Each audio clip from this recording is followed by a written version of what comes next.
Hey, 28mm RPG, Rick here. And I have Abe. Abe is on the screen here. Um, Sometimes we need people in the hobby that can explain things a little bit better than some of us. So I know there was a video Shonner put out about, it was just basically showing Condor DM's video, and he just didn't say anything. It was just like straight faced all the way through. He didn't have to say nothing. His face explained everything. I thought it was pretty funny.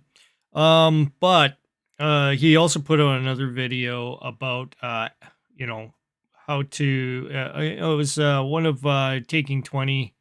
What's his name? Cody from Taking 20 was talking about stuff uh, about characters, how to play their characters a little better and stuff. But sometimes it takes somebody like Abe here, and we have to give Abe credit because he explains a few things really good. So let's check out what he's talking about here, and I will chirp in every once in a while. I'm just a little groggy still from the sedatives, medications. I had an operation procedure today that um it's kind of whacked me out, but I'm okay now. I'm drinking lots of coffee. Coffee at 7 o'clock is unheard of. I usually go hot chocolate by now, but um I feel like my whole day is all wonky. I woke up in the middle of the operation and watched a little bit on the big screen. They were it was, yeah. So the sedatives kind of kicked in at the wrong time. So it's, but all's good. It was an interesting time, I have to say that. But let's go to this video because that's what you're here to watch. So my thing on the mind's eye. Okay. Hi. This time I am going to talk about the confusion that exists between He always scares me. He's like, I'm like startled, but Abe wakes me up. That's a good thing right now. Have some more coffee. role playing and acting. I was watching a video in Shonner's channel. I'm going to put the link in the description. He's basically criticizing these 7 tips on how to roleplay or something like that. This video where they are basically tips on how to act. They are acting tips and not very good, I would say. They are more focused like on making your character memorable, but some of those things look a bit cheesy in my opinion. And like my own videos, I do a bit of the voice thing. So I play the characters, that I NPC, and but really I don't tend to do that as a player. It's I may use a bit of a voice, but that's about it, or the intonation. So maybe I'm good at doing the intonation of whatever character. I've had a lot of experience on the stage, so not as in acting stage. I used to be in a band, and I had to say things band wise, so I had to introduce the band members. I had to get the crowd into it, and all that kind of stuff. So, and you learn a little rapport as you continue on in your career. Or for me, it was more like a career-ish hobby path. So, because I didn't make it big, obviously, or anything like that. But I did know quite a few people that did. So there we go. But um, I mean, I just do it because I like to have my players know what they're encountering and have the feel in the game that they're encountering something different. So, if I talk a little weird, it's because he's an alien, and and the alien talks a little weird and choppy, and sometimes the translation gets mixed up. So that's kind of like the way I play that. So a lot of my traveler games like that. As far as D&D games, yeah, I could do, I'll do like a dwarf or an elf or whatever, elves with softer voices, dwarves with harsher voices, that sort of stuff. But please, I'm not an actor, and I just do it for my players to kind of key into certain NPCs. So I don't know. It might help. I'm not sure. I'm still up in the air whether or not I should or shouldn't, but I do because it's kind of like what I've done all the time as a game master. So But well, if you want to check out Shonner's critique of that video, the link will be in the description of this video. So I started to think, where does this confusion come from? How can someone confuse acting with role playing? You could say that acting is part of playing a role, but it's not the same thing. Otherwise, all actors would be role playing, but they are acting. You need to be more precise in the definition. Role playing is playing a role by describing your character's actions. so yeah, and there is a little discrepancy between I mean, there's a difference between a role playing game and a movie. I mean, you can try to get the role playing game to be as movie like as possible, but you're not ever going to actually achieve that. But it is cool to try to get it as close as you possibly can. It's a neat effect. But it's hard to do. It's hard to do it that way unless you were playing more of the vampire masquerade kind of stuff where some of the guys will go ahead and do camera angles and stuff like that, which is sure fine if you want to do that. That's uh that's a thing, but I feel indifferent about the whole thing. I try to get it as close to try to get it more movie style as much as I can, but I have to also realize that my players aren't, they're not movie actors either, and their cadence can be a little choppy at times, and they're learning as well too. So and I'm very open about my people coming in and learning, as long as we're all learning. And people are gonna come in and be a little rough at it at first, but that's okay. Because as long as they're putting in the time to become better and better at it, that's the whole thing. And that's why I have my channel having this kind of thing with my live plays is to realize, yeah, everybody makes mistakes at doing stuff, but it's okay. We're going to get better and better at the role play part.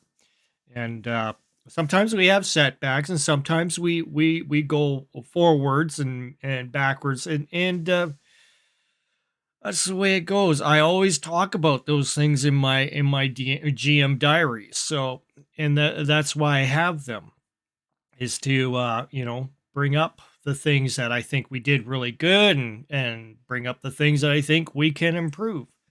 And I'm okay if my players watch those or don't watch them. It's totally all right. But they could glean a little bit more clearer image, of course, if they watch the GM diaries and realize what I'm doing. And sometimes it takes a long time to explain these things. But Abe is going to explain some stuff here, which is really cool, especially when he gets into talk about the ninja stuff here. We'll get onto it here. So I think this confusion originates from the low effort that some people put when it comes to trying to play a role playing game. that seems to be the low effort thing. Um, Everybody does it. It's a low effort. So what we're seeing is a lot of guys out there with their groups, and the groups are all, basically eating their Cheetos, drinking their drinks, spilling it on themselves or whatever, and they're just not focused on what the game is, what's happening. They're joking around with each other and doing that sort of thing. Where us game masters have put together a lot of time and effort in order to put this thing together, the tabletop, be it at home or on the internet. The internet's a little bit harder because you have to get everybody to coincide with a certain time, get everything set up with mics, cameras, all that stuff. Where at the table, it's a little easier, and but there's still a bit of prep. You got a bit of prep to do. You have an idea what you want to present. You want a feel of the game, so you want to do something like aliens. You want them to be all, you know serious, like, the alien characters from Alien, and they're about to see the shit hit the fan and stuff like that. And you want the players to be in that kind of mindset, right? And if they're not, if they're just going around being goofy and everything, making jokes and stuff like that, sure, it might be fun to them, but as a game master, you kind of feel a little like you feel a little cheated. Okay, just gonna put that out there. You feel a little cheated that, um, you thought that we would have a serious game and we're not. So, and the players seem to not realize that you go through a lot of stuff in order to get this game session together, and for them to just goof around and goof off and tell their jokes and not be in character. You kind of feel like, that's yeah, it's a low effort kind of thing. And I see a lot of players out there, a lot of guys out there that also comment and say, well, as long as we're all having fun, yeah, but some of us, you know, see role playing as kind of an art form as well, um, because not everybody can be the game master.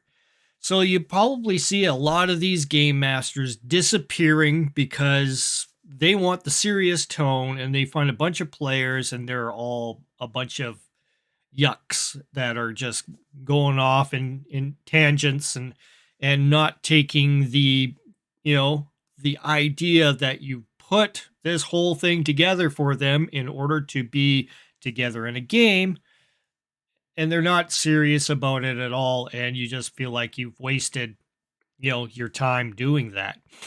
So, however, in my games, like I say, I put my games together as a learning experience. These guys are learning, and it's all cool because if I'm, doing stuff and I'm trying to figure out ways to have the guys become more role players, so I'm learning how to do that because it's sometimes it's hard to teach.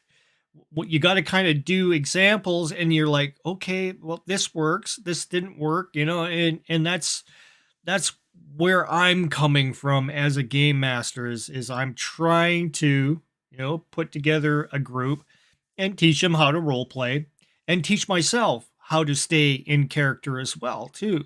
So we're all learning, and we're all developing. And that's what my games are about. We're developing role playing skills. We're not elite role players at all or anything like that. We're just trying to put it together. And I hope you people that are watching these things are getting that as well. That yeah, you're going to have a bunch of players that you're going to start off with. And if they're dedicated to learning the craft of role playing, they'll become better role players as they continue on and achieve their goals as role players. You see players in my game, they started off very quiet, and now they're actually making decisions and stuff and doing their own things, and some of the players are helping the other players by saying, why don't you go do this kind of a mission for me? I need you to go do this. And that's cool. That's a really cool thing. So my players are feeding off of each other and getting ideas. And I think that's awesome. That's a totally cool thing to do, because it's stuff I didn't think of as a game master. Like, for instance, the last episode of my game, I didn't have a thing for Josh's character, Cobb, to go off and do some investigating of the other ships that were in the port. That was a spur of the moment idea. And I mean, he did some stuff. There was, some security drones and stuff like that. But the whole idea was brought on by another character, which was Adamus, played by Gordo. And he mentioned that, and I thought that was really, really cool of Gordo to go ahead and prompt Josh into doing something special. And I think Gordo kind of sat back, because he's usually my role player in the group, and he kind of sat back and let the other players do some things instead. So, which was kind of neat, and I thought it was a very clever thing for him to do as a player, and I hope there's other players out there looking at that, going, "Oh, that was neat." You may have missed it, but it's a cool thing that you can take to your own table and enjoy. Let's go back to here. Let's go back to Abe talking here. It has to do with asking questions a lot.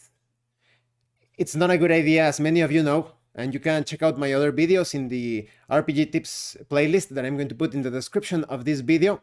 You shouldn't be asking the game master question. The game master, the dungeon master, he or she does not exist in the game world. And this kind of veers off into another video that Shonner did, which was the Condor DM video, where Condor was going off about elite role players, and Shonner didn't say anything. He just watched it all the way through and just let his face do the talking. And this is where this is going to get explained a little bit more. And I think Abe does an excellent job at it here. You're going to be learning about the world through your interactions with the game world, and perhaps by talking with non-player characters. If you want to know something, ask one of the non-player characters. Or, like I said, interact with the game world. Asking questions to the game master provides no advantage whatsoever. It destroys immersion. There is not a single good reason for you to ask questions directly to the game master. And of course, you need to be familiar with the core mechanic of the game. Many D20 based systems, it's very easy. Roll a D20. So what he just said, just a little bit here, that there's no advantage to it. It just pulls you out of the immersion. That's true. And he's going to go over in a really good example of why that is true. So just keep your hats on here. You try to beat a certain number, and then if it's battle, you roll a certain die for damage. That's it. With that core mechanic, you can do anything. And in most cases, the game master is going to tell you what you need to roll. Oh, I want to attempt this, or my character wants to do this. And the game master is going to tell you, okay, make a dexterity check, or make a knowledge arcana check, or whatever. And that's it. Now I'm going to give you an example on how asking questions kills the immersion. Imagine that you are playing as a ninja in a modern fantasy setting. And there is this mansion that you need to get into. Perhaps you need to assassinate someone, or you need to steal some documents, or whatever. Someone that is not role-playing is going to be like, is there a way to enter the mansion?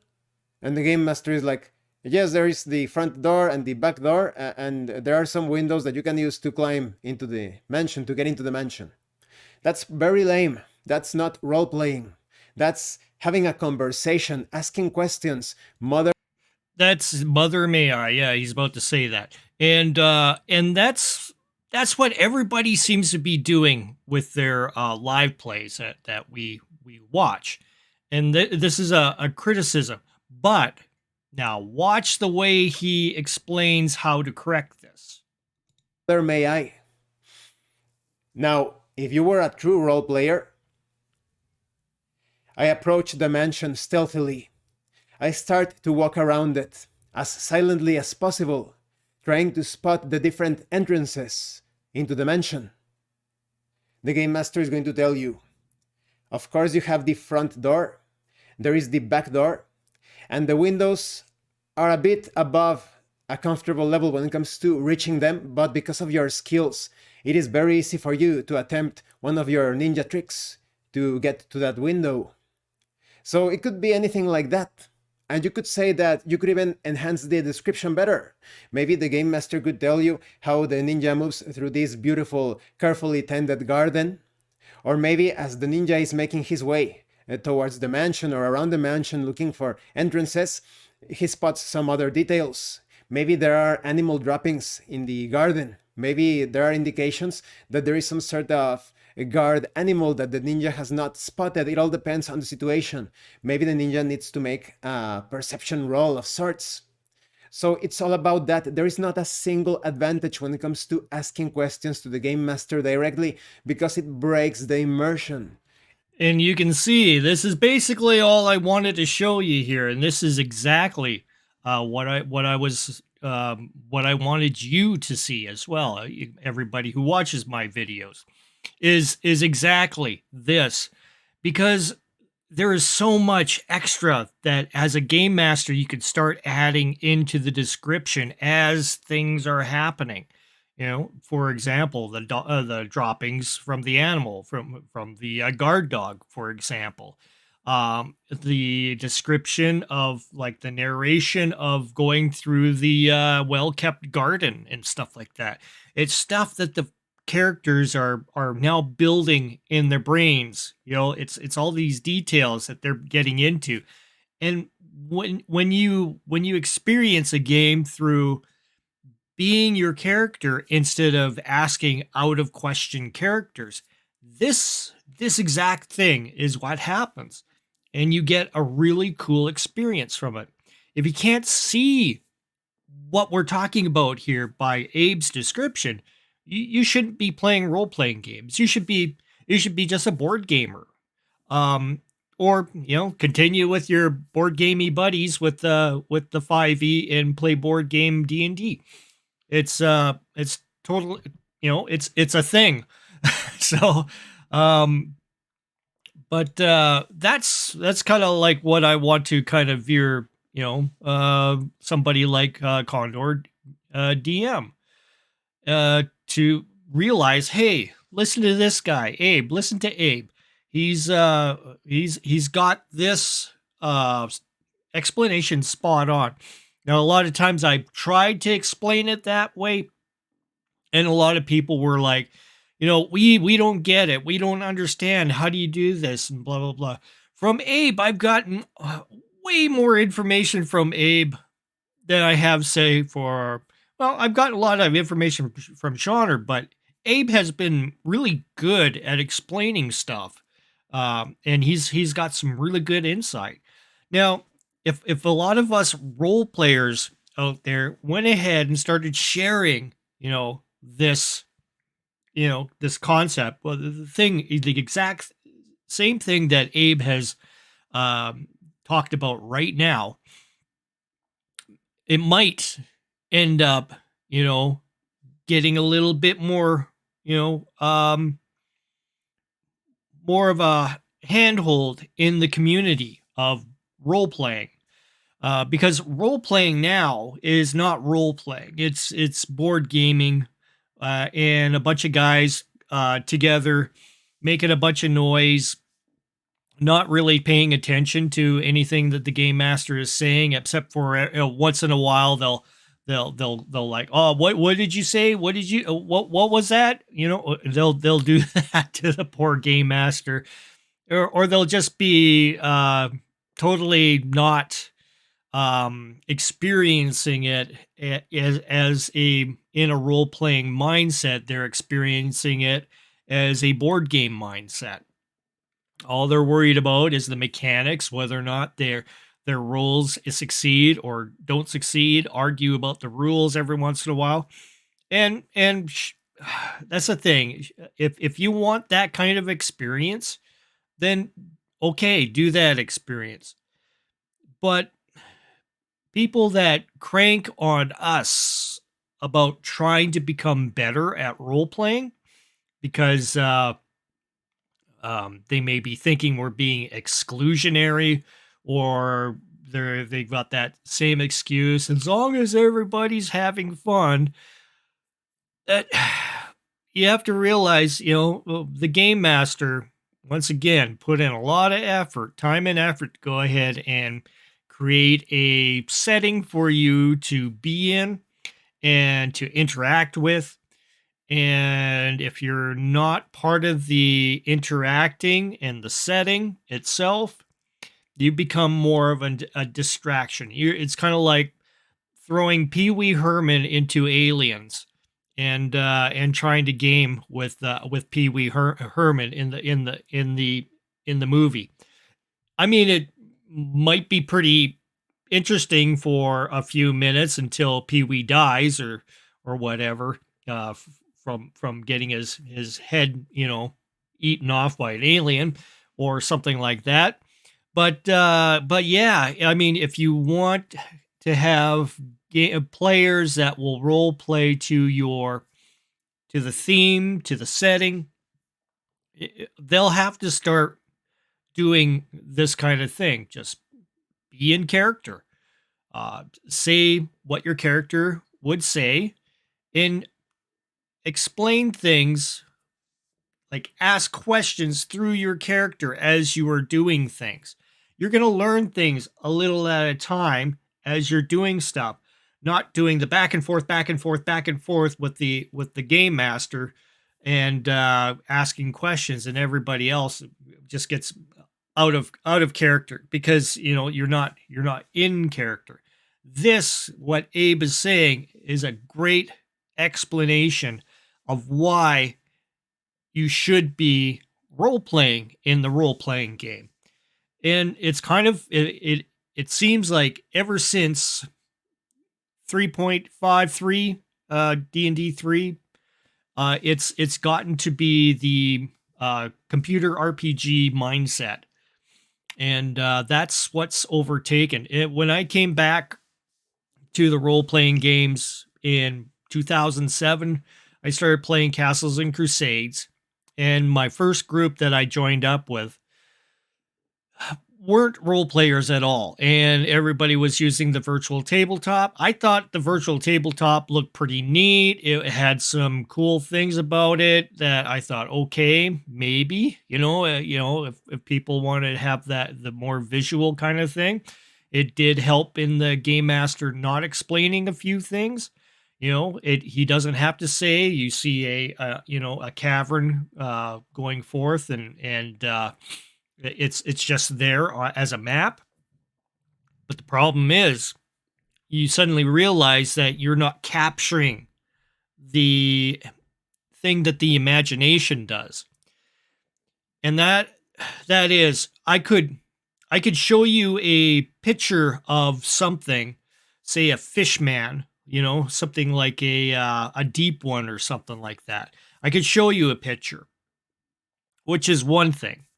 But if I describe something in the darkness that has scales and seems to be of a humanoid shape, and then you see the glow of the eyes, these big bulbous eyes, with the back glow coming from them as your torch shines across the the corridor, you suddenly realize this creature standing before you in all its glory. It's like 8 feet tall, almost reaching the top of the roof and ceiling of the room that you're in. It's a little bit more, your imagination takes forth. That's kind of a bad blah blah blah that I just did, But I'm kind of still under anesthetics a bit.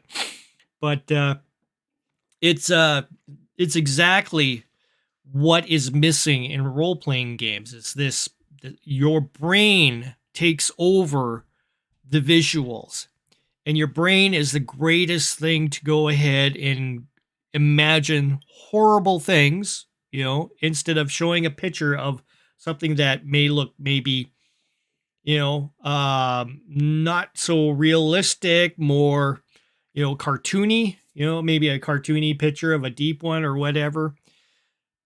It's better to have the brain come up with that image, and your brain will fill in all that kind of information. And it doesn't matter if it's a little bit deviated from what the game master explaining, because a lot of times when we are role playing game masters, we have that leeway of we can, like, for example, give an explanation of a room. We have a table. We have some lamps. We have some little side tables as well.